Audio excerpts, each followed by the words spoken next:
the best part of a year has now passed since the Russian invasion of Ukraine on the 24th of February. The imbalance between the two countries in military strength was striking. You can see here the Russians, who are in red, hugely outnumber the Ukrainians in yellow there, vastly more personnel, although they've now called up even more, greater resources in artillery, warplanes, helicopters, massively greater defense budget. Ukraine only has one submarine, although they have access to the Black Sea. Russia has 63 and so on, and we haven't even covered nuclear resources. The Russians invaded from the north and the south. In the east, they advanced from areas they had already been occupying since 2014. But they met with unexpectedly tough resistance. Equipment was destroyed or seized by Ukrainians. These are points of the invasion and Russian strikes, artillery and airstrikes. You can see it's on the north, east and the south. But a lot of Russian armor has been bogged down, has been destroyed or seized by the Ukrainians. Here's one of the famous picture of a Ukrainian farmer pulling away a Russian armored vehicle. Here's the famous column of troops and armor advancing on the capital city, Kiev, from the north, which was brought to a halt and forced to disperse. It was 40 miles long at one point, threatening the capital city, but without success. President Putin of Russia was forced to abandon his attack on Kiev and focus instead on the southeast. The Russians, in other words, the Russian bear here in this cartoon, had bitten off more than it could chew. Conflict continues in the southeast and the east, and Russian forces went over to continuing and largely indiscriminate artillery and aerial bombardment, causing huge damage to civilian areas. And of course, while the Russian invasion caused a huge displacement of population, people fleeing in terror from the bombardment and the bombing and the artillery attacks, not just from the eastern areas, but also from other parts of the country as well. While the Russians continue to consolidate their position in the eastern Donbass region, they've also been driven back by a Ukrainian counterattack. And all of this, it's still going on, of course, shows, I think, that the Russians have abandoned their original expectation of conquering the entire country in a short space of time. We are in a conflict which, as in World War I, the defense seems to have the upper hand, a war of attrition, in which neither side has made much progress.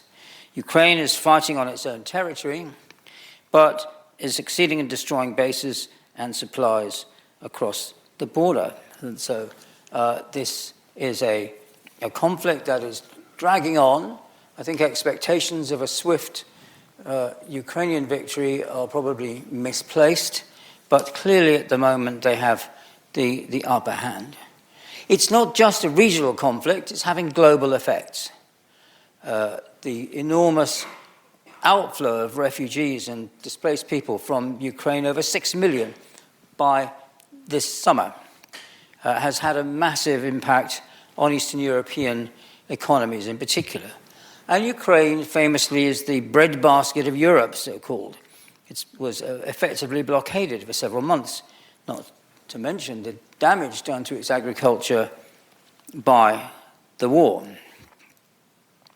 Many countries depend to a considerable degree on Ukrainian produce for their food supplies. Supplies have been interrupted, and prices driven up. Here, it's a surprising list.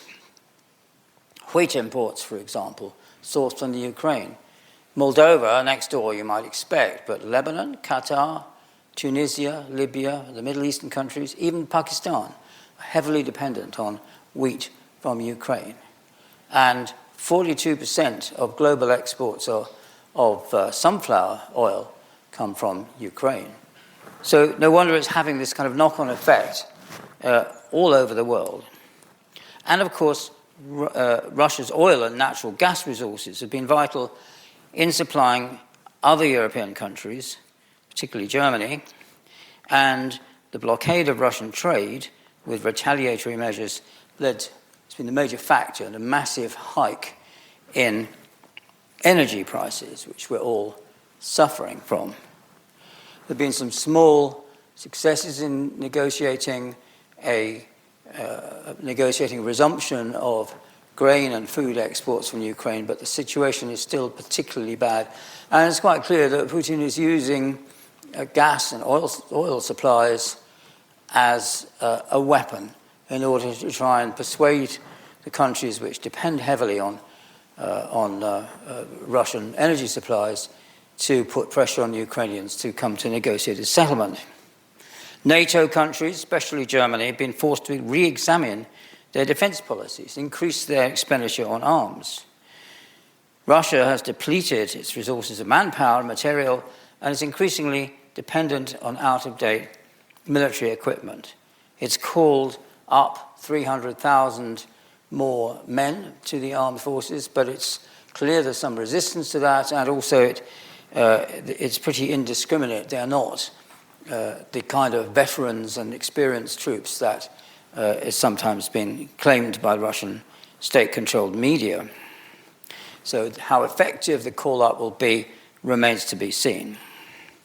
Russia is, of course, fighting on territory that's defended strongly by the Ukrainians, and there have been problems of morale and commitment on the part of the Russian forces, particularly young conscripts. Ukraine is almost entirely reliant on advanced weaponry supplied from outside, and this carries with it a serious risk of the war escalating, as the Russians have so far failed to cut off these supplies. So, all in all, the Russian invasion of Ukraine has caused the most serious crisis in world politics for many years. And you sometimes see people saying this is the first war in Europe since 1945, but of course that ignores the Balkan conflicts of the 1990s. But those, although they cause considerable concern and some intervention on the part of the Western powers, were essentially local or regional conflicts. This goes far beyond that. Well, so far, so familiar, you probably know most of that.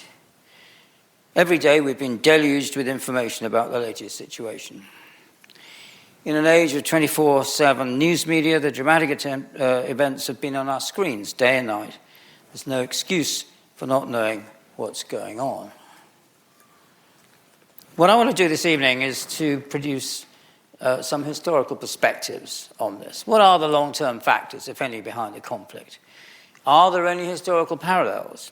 Do we have any reason to believe the conflict can be resolved? If we do, when and how?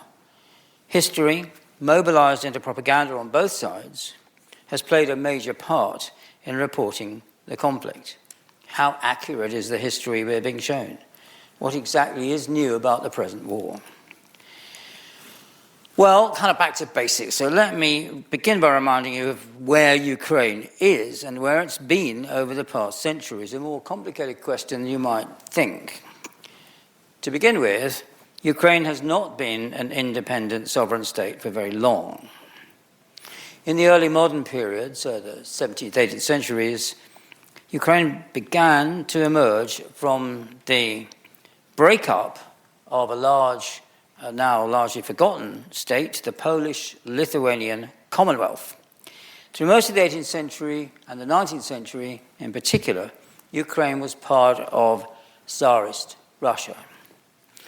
Then, with the Bolshevik Revolution, which overthrew the Tsar, there was a brief civil war, after which Ukraine became part of the Union of Soviet Socialist Republics. You can see there the acquisition in the 18th century, in particular, of parts of territories which then were incorporated in Ukraine, But then following the First World War and the Bolshevik Revolution, you can see how it began to constitute itself in a serious civil conflict before it was absorbed by Soviet Russia. In World War II, Ukraine changed hands again. Most of the western part was under German occupation from 1941 to 1944. Then we have the Reich Commissariat of Ukraine, indeed, part of the Nazi Empire in Eastern Europe. In 1945, of course, when Hitler was defeated, the Soviet armies occupied Berlin and the eastern part of Germany. It was back under Soviet control. In 1954, the Soviet leader Nikita Khrushchev ceded the Crimea to Ukraine. He'd actually been the Soviet commissar in Ukraine before and after the war. And since then, Putin's Russia has reabsorbed the area along with parts of southeastern Ukraine, though it was never actually internationally recognized, or hasn't been up to now. So, what are the historical roots and antecedents of the present conflict?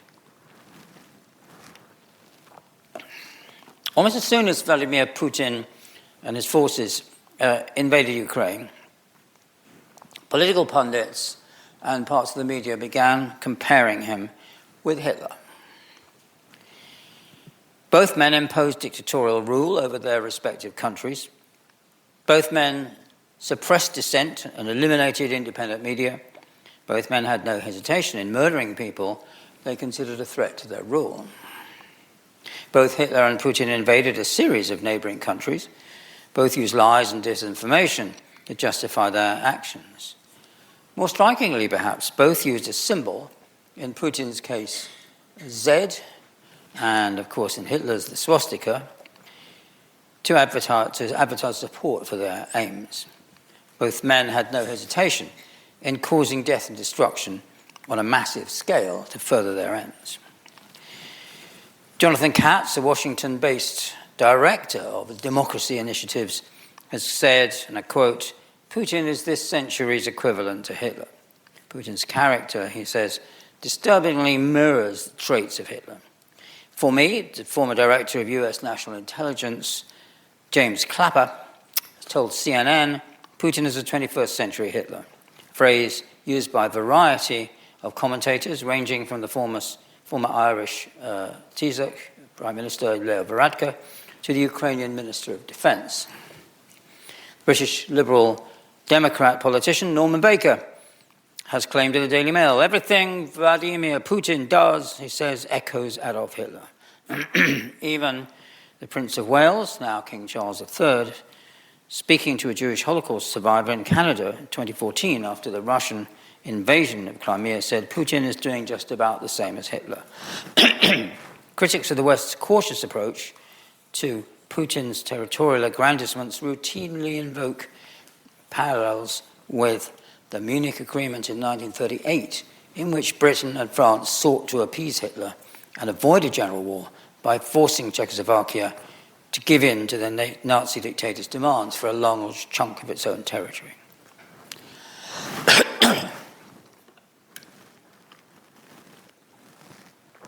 Now, of course, as Jewish groups in particular have pointed out, Putin has not established extermination camps or gas chambers, as Hitler did, to carry out the mass murder of European Jews. But Ukraine's President Volodymyr Zelensky has directly called the indiscriminate bombardment of his country's major towns and cities by the Russians as a genocide. Poland's President Andrzej Duda has echoed this by asserting the Russian invasion bears, as he says, the features of genocide. It aims at eliminating and destroying a nation. The mounting evidence of indiscriminate massacres of civilian men, women and children, and atrocities including torture by the Russian armies as they retreat in Bucha and other Ukrainian towns is impossible to ignore, or despite absurd Russian efforts to do so, explain away. So in my view, this is genocide. These people are being killed because they are Ukrainians, and not for any other reason. And of course, genocide was at the heart of the Nazi project. This year, last summer, sees the 80th anniversary of the Nazis' General Plan for the East, a proposal for the mass murder by disease, starvation, neglect, and extermination through labor, as they call it, of up to 45 million Slavs in order to make way for German settlement across East, Central and Eastern Europe. And its final version, completed in June 1942, this official policy of the Nazi regime, in the document, which came to light in 1957, laid bare the full extent of the most radical genocidal program ever devised. Over the next 30 years, from 1942, when it became official German government policy, assuming, of course, a German victory in the war, the Nazis proposed to liquidate, as the euphemism was, 50% of Latvians, Estonians, and Czechs, 75% of Belarusians, 85% of Lithuanians and Poles. Ukrainians were to disappear altogether. 35%, deemed racially suitable by the Nazis, were to be Germanized, the rest were to be eliminated. That gives you an idea of the plan of the future government of the former Russian territories, East European territories, was to happen. Of course, the plan never had a chance of becoming reality, but the genocidal attitude towards the millions the Nazis regarded as Slav subhumans, ought to mention, found expression in the killing of thousands of Polish intellectuals and the deliberate starvation of more than 3.25 million Red Army soldiers taken prisoner by the German forces, penned into huge enclosures on the open East European steppe, left to die without food, shelter, or medication. Anyone who thinks the Ukrainians are Nazis or that Stalin was the principal enemy of the Ukrainians and other inhabitants of East and Central Europe in the war needs to read this shocking document. Of course, Stalin also ordered the shooting of some 40,000 Polish officers captured when the Red Army took over eastern Poland in fulfillment of the infamous Nazi-Soviet or Molotov-Ribbentrop Pact signed in August 1939, and they deported thousands of mainly upper-class Poles to Siberia. But these terrible crimes were committed in the name of class warfare rather than ethnic hatred. For the victims, of course, this made little difference, but the almost unimaginable scale of the general plan for the East really does, I think, put it in a category of its own. The Nazis' genocidal intentions went far beyond the elimination of so-called subhumans who stood in the way of German settlement. Genocide comes in many varieties and degrees, and the mass murder by Nazis of nearly 6 million European Jews was qualitatively different, in my view, from the vast extermination program contained in the General Plan for the East. From the very beginning, the Jews were, for the Nazis, the world enemy, Weltfeind, dedicated to destroying Germany and the Germans in a huge global conspiracy aimed at ruling the world. Hitler believed every Jew was predestined by their racial character to work towards this end. Nazi wartime propaganda showed the three most powerful enemies of Germany, the British Empire, the Soviet Union, the United States of America, being steered from behind by malevolent Jewish conspirators. Behind the enemy powers, it says, the Jew. Now, this absurd but conspiratorial fantasy led the German invaders of East European countries and areas to go out of their way to degrade and humiliate the Jewish inhabitants of the area, forcing Jewish elders to dance in the town square so they collapsed from exhaustion, Jewish girls to clean latrines with their blouses, committing similar atrocities too revolting to detail. It was this belief that caused the Nazis to try and eliminate the Jewish population of Europe in the quickest way possible, in contrast to the much longer-term mass extermination planned for the region's Slavs in the general plan for the East, who were seldom treated with a grotesque and elaborate sadism reserved for the Jews. So in the light of these facts, few things in Vladimir Putin's propaganda seem more absurd than his claim that Ukraine is ruled by a clique of Nazis, not least, of course, because the Ukrainian President Zelensky is himself Jewish. That's not to say that there are not or never have been Nazis or fascists in Ukraine. In particular, a wartime partisan leader in Ukraine, Stepan Bandera, who fought against the Soviet Union's invasion of Ukraine, was deeply anti-Semitic and had ties to the Nazis. Hence the Russian claim and Russian propaganda that they've invaded Ukraine to combat what they call Banderists. There is a far right in Ukraine, and to its members, Bandera is a hero. There he is in a demonstration. One element in the Ukrainian military resistance to the Russian invasion, the Azov battalion, has its roots in an independent ultra-right pro-Nazi paramilitary movement. There they are. You can see there again their use of a fascist-style symbol. For these men, the Russians are the true enemy, most of all because of the deliberately induced famine in Ukraine of the early 1930s.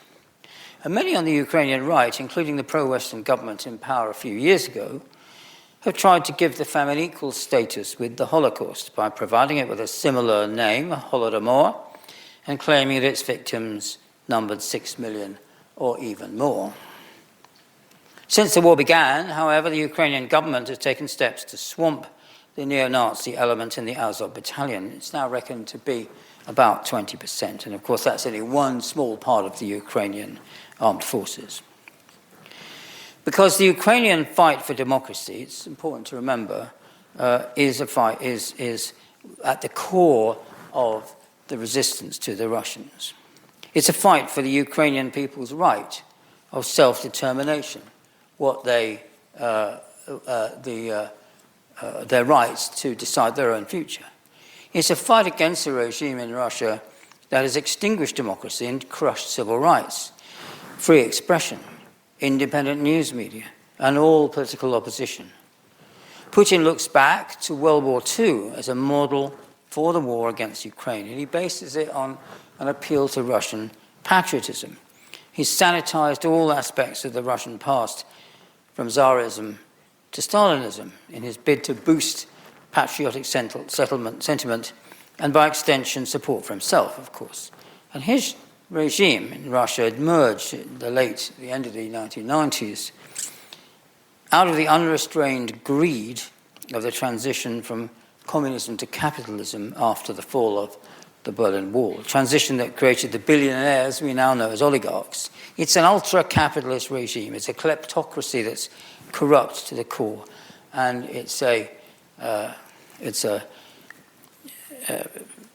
system that found imitation in the corruption that riddled the Ukrainian political system after independence. It's still very much present, though at the moment it's been forced to take a back seat as a struggle for survival against Russia dominates everything. There's a capitalism crushing the Ukrainian national identity. Unlike Hitler, Putin doesn't think of Ukrainians as subhumans who've no right to remain alive, let alone a malignant global threat to the existence of his country, as Hitler considered the Jews to be. In fact, he thinks of them as Russians. On the 18th of March 2014, celebrating the annexation of the Crimean Peninsula from Ukraine, he declared, "Russians and Ukrainians are one people." Kiev, he went on, harking back to the Middle Ages, is the mother of Russian cities. In February 2020, Putin repeated his belief that Russians and Ukrainians are one and the same people, as he said. He alleged that Ukrainian national identity was the creation of malign foreign influences, particularly NATO. There was, he said, no Ukrainian state. It was a fiction. And it followed that apart from a tiny minority of Nazis, as he called them, who ruled them, Ukrainians would welcome the Russians with open arms as they liberated them from what was essentially, in Putin's eyes, foreign occupation.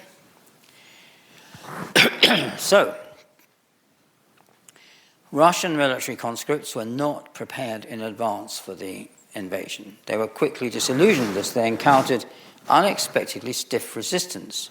Since the invasion, they've only made slow progress and they've been beaten back in some areas. Civilians in occupied towns and villages have come out with Ukrainian flags to demonstrate against them. Artillery bombardments and airstrikes have inflicted massive damage on the physical infrastructure, physical fabric of many Ukrainian towns and cities, but they don't seem to have weakened Ukrainian resistance. If anything, they have strengthened it. And of course, the idea that the Ukrainians are Russians is belied by this linguistic map of Ukraine. And the intended swift occupation of the entire country, followed by the rapid removal of Zelensky and his replacement by a Russian puppet, which is Putin's original aim, has not been realized. This is a military and political defeat of humiliating proportions for Putin's regime. Russian forces have recognized this embarrassing reality and have withdrawn from central Ukraine to consolidate their position in the east. And here their task is a bit easier, perhaps. If you look at this linguistic map, you'll see that the eastern provinces are dominated by Russian speakers. It's the red part there.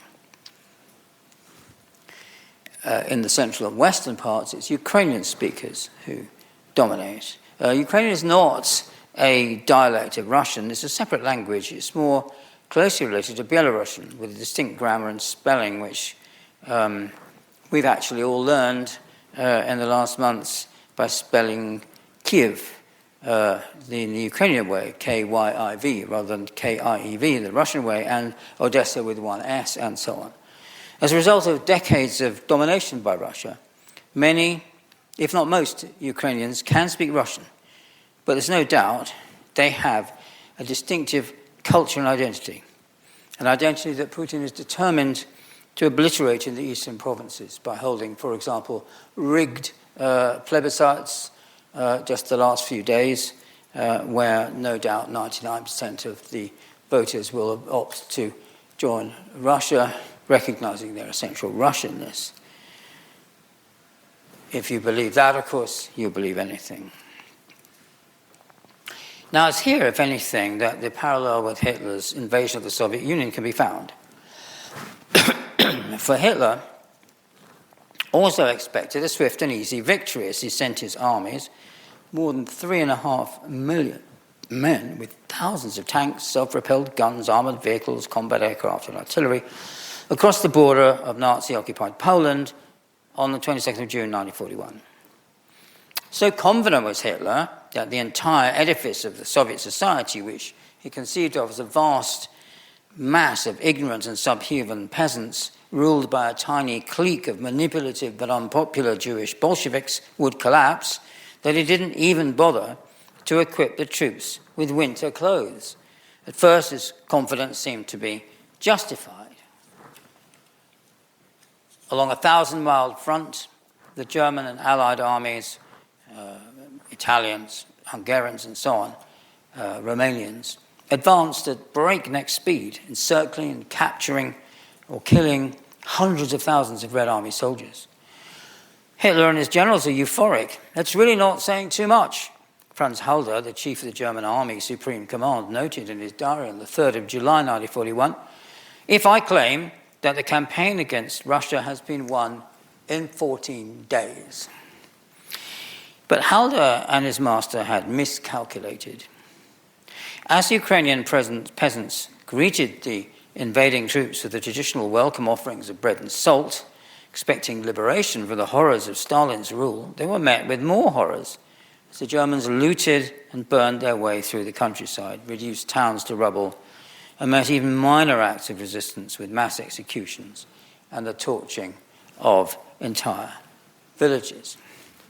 Hitler's illusions were very similar to Putin's in that respect. His German troops in 1941 burning a Ukrainian village.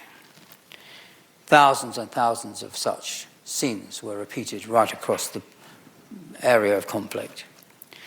And soon, heartened by Stalin's abandonment of Bolshevik rhetoric to call on people to fight the Germans in a patriotic spirit, partisan groups are springing up everywhere as Stalin's generals mobilized military reserves and brought them to the front. By early August, General Halder was confessing in his diary, "We have underestimated the Russian colossus." The Soviets, unlike the Germans, seemed to have limitless reserves of men and equipment. Reinforcements kept on arriving to take the place on the battlefront in the hundreds of thousands captured or killed. And of course, the behavior of the German occupying forces, the army and the SS, was so violent and so murderous that Russian civilian and military rallied to the flag because they really saw no alternative. It's the only way they could think of surviving. And worse was to come. When the autumn rains arrived, their armies became bogged down in oceans of mud. Soon, the Russian winter was beginning to bite, with temperatures plunging to 40 degrees below zero. Such was Hitler's overweening confidence, born of the continuing contempt for the Slavs, that he ignored all these problems. Never before, he claimed on the 8th of November 1941, has a giant empire been smashed and struck down in a shorter time than Soviet Russia. Well, he was living in a fantasy world. His troops were tired after months of continuing advance. They were ill-equipped for a winter campaign. Their numbers were depleted by continual counterattacks launched by the Red Army. Disaster loomed.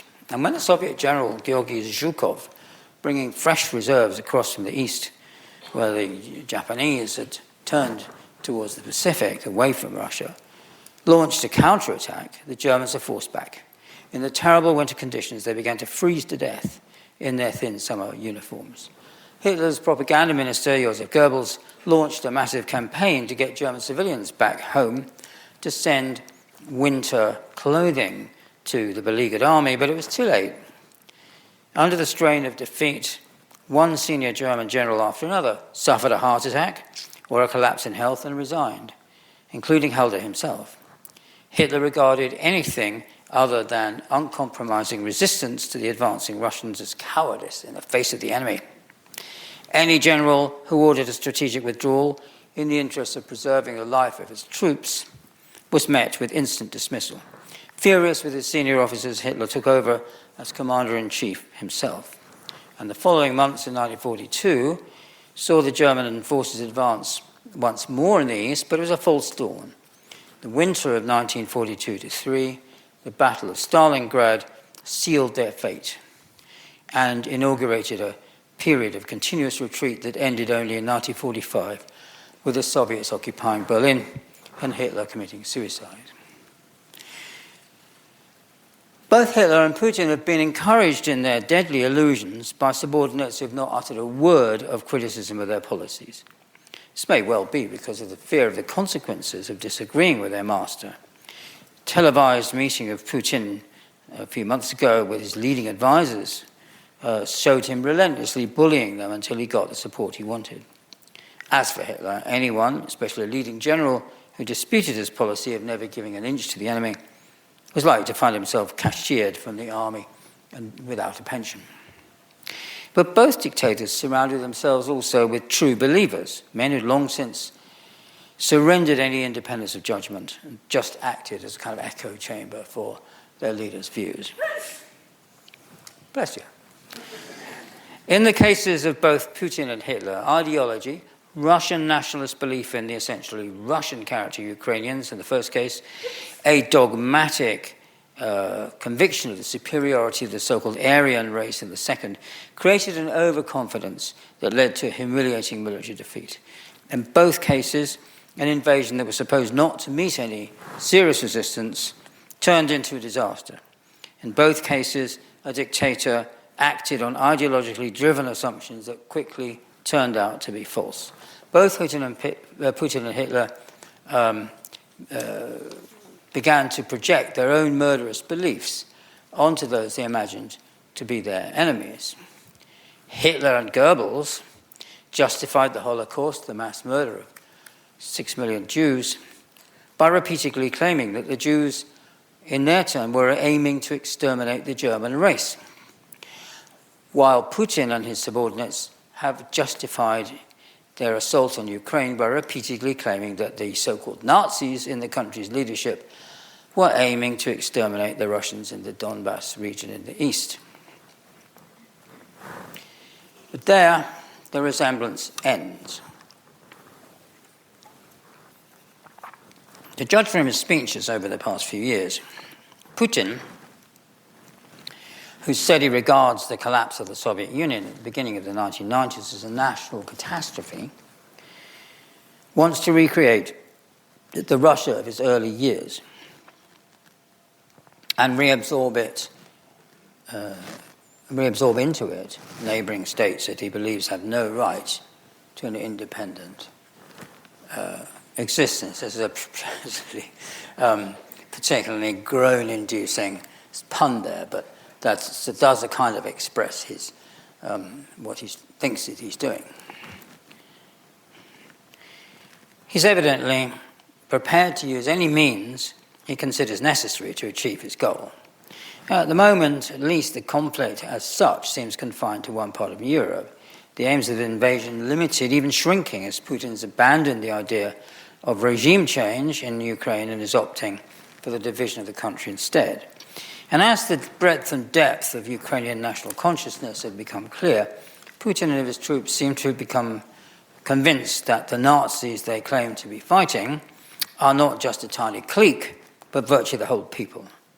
Hence, the violence of their treatment of Ukrainians in occupied areas, the hatred that is evident in so much of what they've been doing. Still, the mass murder of civilians in Ukraine seems to be a product of defeat and retreat. It was not planned in advance, unlike the mass murder of Ukrainians and other Slavs by the invading Germans in World War II. More importantly, perhaps, Hitler's aims, in contrast to Putin's, were not confined to one corner of Europe. He was never interested in merely reversing the territorial settlement achieved by the Treaty of Versailles at the end of World War I, not interested just in establishing German hegemony over the rest of the continent. His aim, as he suggested in this famous scene from Chaplin's film The Great Dictator, released in 1940, suggests the kind of global reach of his ambition. Addressing his followers on the 5th of November 1930, before he came to power, in the Rhenish town of Mannheim, after his success in September's national elections, which really brought the Nazis onto the political stage in Germany, Hitler lamented the fact that in the so-called scramble for Africa in the 1880s, Britain and France had snapped up the lion's share, leaving only the wait a minute, sorry, I'm going the wrong way here. That's better. Yeah, leaving only the leftovers, as it were, to the newly minted German Empire founded in 1871. Here's what Hitler said in 1930. No people had more right to the concept of ruling the world, Weltherrschaft, the German expression, than the German people. We would have had this right and no other nation. Stormy applause. Not England, not Spain, not Holland, no other nation, he said, could have had an inborn right on the basis of its energy and competence and also its numerical strength to claim the domination of the world. In the first division of the world, dividing up of the world, we fell short. But we stand now, he says in 1930, at the beginning of a new great shake-up of this world. Today, he says in 1930, some people claim we're entering an age of peace, but I have to say to them, gentlemen, you have a poor understanding of the horoscope of our times, which points us never before not to peace, but to war. So here's Hitler talking to his supporters, revealing the global scale of his ambitions 3 years before he came to power. For him, the invasion of the Soviet Union was only a step in the direction of world domination, as its vast resources would form the basis of even further invasions, including ultimately, as he hinted, in his unpublished sequel to Mein Kampf, the so-called second book. The United States, perpetual war without limit or time or space, was, he believed, the only way for the Germans, or Aryans to use his terminology, to succeed in the struggle for existence between races for the survival of the fittest, his warped version of Darwinian ideology. It's hard to believe the sheer scale of his ambition, the sheer insanity of it, based on a racial ideology, a racist ideology that saw the Germans as vastly superior to all others. Putin's aims are far more limited. He's driven by a committed and misdirected nationalism that wants to reverse the territorial settlement of the early 90s and re-establish Russia, as he sees it, in the ranks of the great powers. His views are based on a bizarrely twisted view of history that sees anyone who tries to frustrate them as a Nazi, to be killed just as the Nazis were by the Red Army in the Second World War. Both Hitler and Putin are consumed by a deeply held ideology rooted in false memories of World War. Hitler believed that the German nation had been betrayed by socialists and Jews who stabbed the army in the back in the First World War. And of course, actually Germany was defeated fair and square on the battlefield in both the West and the East in 1918. Hitler was committed from the outset to reversing that defeat and resuming Germany's grasp for world power, though on a far larger scale than before. And eliminating the Jewish world enemy, as he called it, was an essential precondition of success.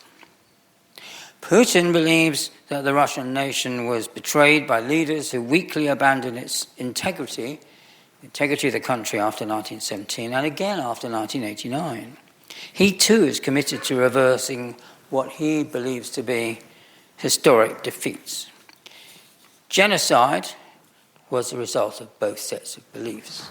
The fact that Hitler's is planned and Putin's is not doesn't take away any of the horror that's happening on the ground in Ukraine today.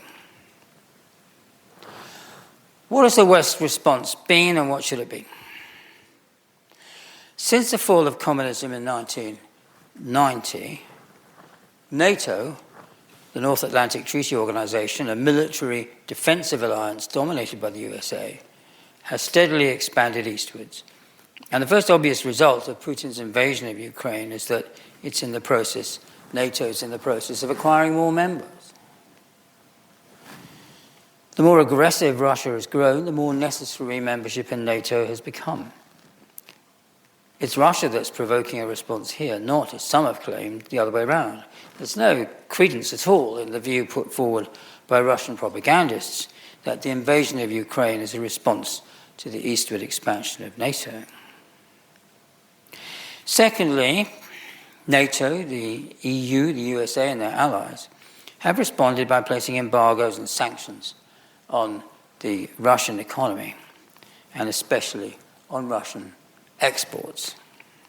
Since it includes many of the world's leading economies, it's obviously having a serious effect on the Russian economy.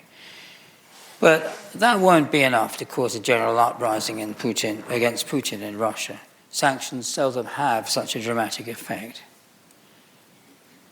More serious for Putin and his regime is the defeat that his forces have encountered in Ukraine, and the eastern areas of Ukraine.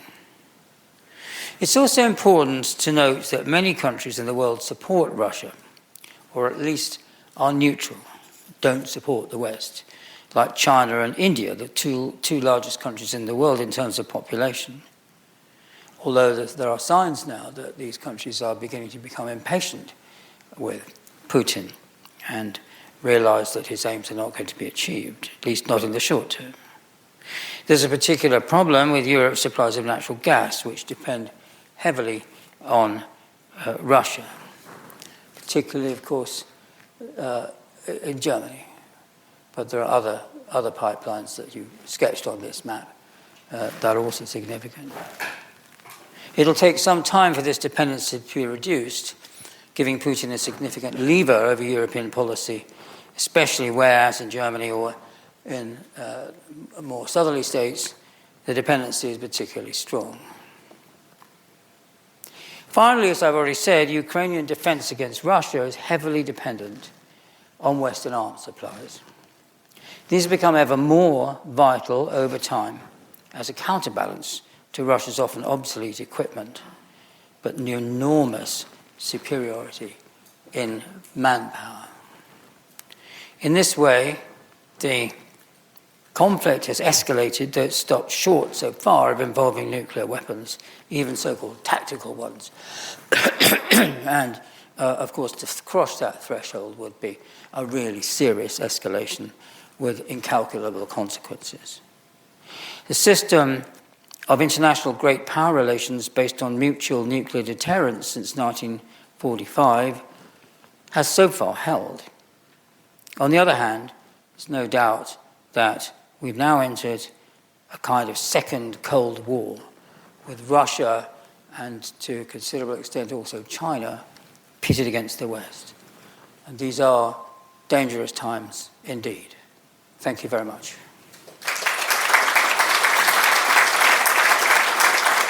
There are quite a few about looking at the differences in attitude between Putin and Hitler. And I'll try and put a couple of them together. First of all, how do you think they have reacted or would react or do react to failure? Demonstrated failure several times during the Second World War and now Putin and the invasion of... Yes, that's a, excuse me, a very, very interesting question. How do Putin and Hitler, comparing the two, react to failure? Hitler essentially refused to recognize failure until just the last few months. And so his last throw was the so-called Battle of the Bulge, when he gathered his forces to combat the American, British, Canadian, and so on, the Allies' invasion of Western Europe. And there was a bulge in their line, and he tried to snap that off and completely failed.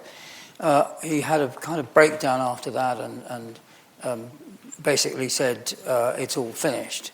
He recovered his nerve to some extent and was always hoping to be rescued by some new development, whether it was so-called wonder weapons or miracle weapons, the V-2 rocket or that kind of thing, or whether it was by the death of Roosevelt shortly before the end of the war, which he again grasped that as a kind of last straw. Putin is not defeated in the sense that Hitler was. I mean, his regime is still intact. Russia has not been invaded. It's the opposite. So he's able, much more than Hitler was, to paper over defeat and to say, well, you're not being defeated. This is all going according to plan, even though we know that's not true. So it's a quite different kind of defeat, I think, in that sense.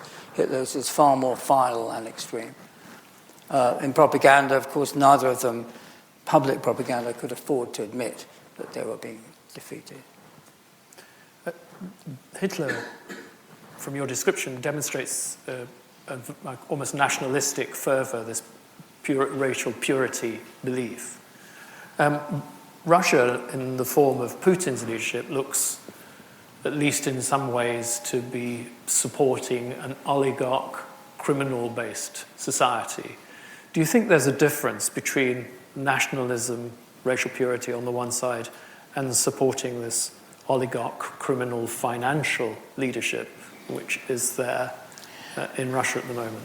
Yeah, less than you might think. So Hitler wasn't really a nationalist in any conventional sense.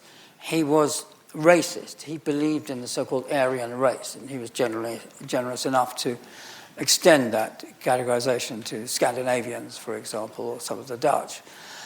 His vision was essentially racist. And Putin's vision is more nationalist, in fact. It's more Russian nationalism. So that it accounts to some degree why Hitler was so much more radical than Putin in his treatment of other races. He really did see world history in terms of the struggle between races. And he also believed, as I said, in the in war, conflict as the kind of motor of toughening up a race, his own, so that in the longer term he was not going to see any end to conflict at all.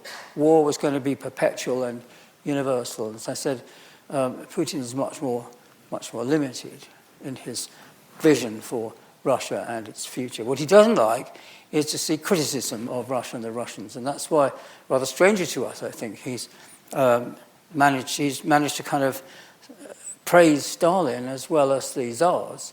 They're all part of the great Russian tradition, all part of Russian identity. And do you think, I should always ask a historian about the future, shouldn't you? So, can you feel you can predict an end game here? Are we going to see the Iron Curtain fall down again as the war delineates itself somewhere in the east of Ukraine, or is he going to react as the cornered bear that people suggest? Well, I'm very worried about predicting the future because I once published a short book that said German reunification was never going to happen in my lifetime, and that came out in August 1989. So ever since then, I've been a bit cautious. But there's, of course, there's been a massive amount of speculation about how this is all going to end, and there are a number of different scenarios.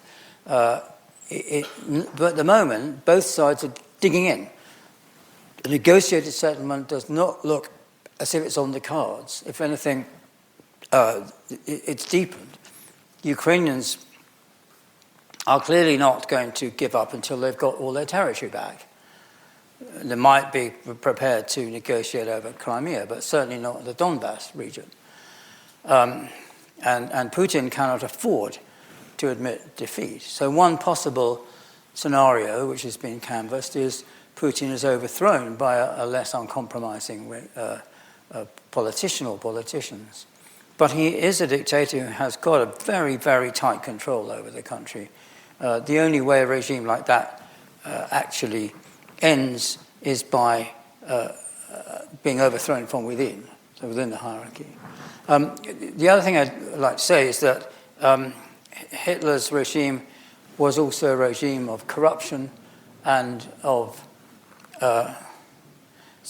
capitalism run riot. It was a regime of kleptocracy. All the leading Nazis amassed huge fortunes while claiming that they weren't. So Hitler, for example, ostentatiously refused to accept his salary from the state as Reich Chancellor, but he charged royalties on the use of his image on postage stamps and made everybody buy copies of Mein Kampf. So he didn't, he was corrupt as well. In any dictatorship, you've got no legitimate criticism, no free press, no independent police force, and the possibility of actually criticizing a regime, the dictator, is so limited that dictatorship inevitably leads to corruption and kleptocracy. I have a two-part question.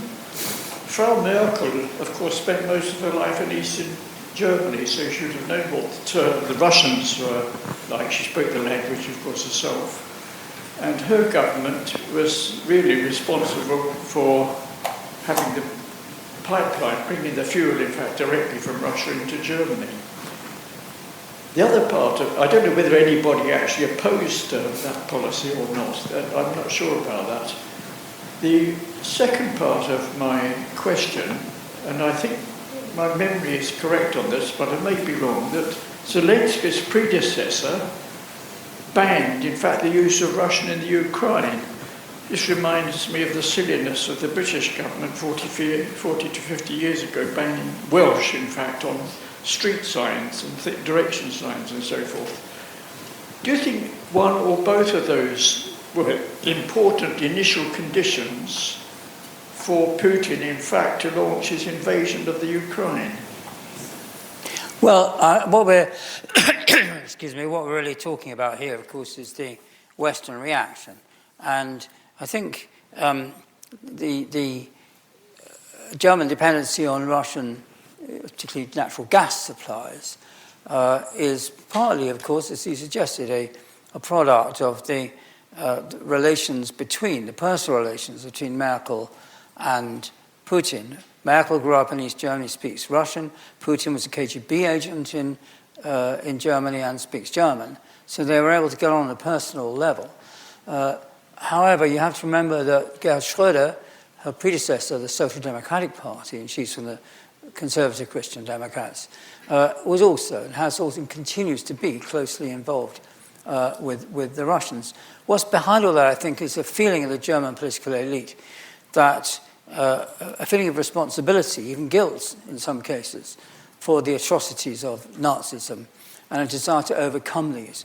So they've been looking for friendship with those countries like Poland and Russia, to whom the Nazis did such terrifying, terrible damage. And you find, interestingly, that in German political opinion is very divided. The old intellectuals of the older generation, like Jürgen Habermas, for example, or Elisa Scharzer, are very critical of the Ukrainian resistance. They do not want Germany to help or get involved in it in any way at all. And I think that comes back from that generation's feelings of responsibility for, particularly because their parents' responsibility for the Second World War and the Holocaust. Younger generations are much more prepared to support the Ukrainians. And Olaf Scholz, the Social Democratic Chancellor of Germany, has, I think, been pushed maybe a little reluctantly towards what the younger generation want, towards supporting the Ukrainian war effort with money and material. Thank you for an amazing presentation of history over the last 100 years. I've just finished reading a book by Tim Marshall, and he looks over the last sort of 4,000 years of geographies globally. And I think I'm right in saying that he draws the conclusion of the Soviets, that there's a natural sort of borders around mountains and rivers that would indicate that Ukraine sort of naturally would fall within the Soviet sphere of influence because of natural borders, let alone buffeting from what's happened war-wise over the last 4,000 years between other civilizations and the Russian Empire. Yeah, that's kind of geopolitical view. I'm very skeptical, I have to say. There are many, many examples of countries that extend beyond natural boundaries or share an area delineated by natural boundaries like rivers or mountains with other nationalities. It's rather the same as the idea that a nation is defined by its linguistic homogeneity, in which case what do you do with Switzerland, for example? Or even the previous questioner mentioned Wales and the Welsh. And again, it's linguistic. Well, the Welsh language exists. And incidentally, my parents were punished in school for speaking Welsh as well. So these nations are a product of history above all else. And there's a mixture in them of many different factors. Geography is one, certainly, but of linguistic history, public memory. It's a very complicated business. And every time you try and look at, try and define what is a nation, you run up against a lot of problems. My question is, the Donbass region in Ukraine had Russian-speaking supporters at the beginning of the war, or before. This particular situation, has that changed in public opinion amongst the Russian supporters in Donbass now? Yes, you can't draw a neat dividing line between Russian speakers in Ukraine supporting Putin and Ukrainian speakers supporting Zelensky. There are quite a large, substantial number of Russian speakers in Ukraine who would prefer to live in a democracy rather than a dictatorship. They prefer to live in Ukraine rather than in Russia. And we've seen the damage inflicted, the violent war crimes committed by the Russians in occupied areas. Incidentally, a little-known fact is completely irrelevant, but the Donbass industrial regions was founded by a Welshman, Mr. Hughes, who was invited over by, in the 19th century, with his a team of Welsh miners to start up coal mining there, and was a great success by the local aristocratic landowner. And Donetsk was originally called Yuzovka, named after Hughes, before it then was taken over by the Bolsheviks and became Stalino, which, for obvious reasons, they changed that name as well later on. So it's gone through a number of incarnations. But the Donbass region is the most important industrial area of Ukraine, and that's one reason why it's being fought over so bitterly. I'm afraid we're going to have to stop there. We could go on answering questions all night, I'm absolutely sure. But ladies and gentlemen, could we thank Sir Richard Evans for his talk?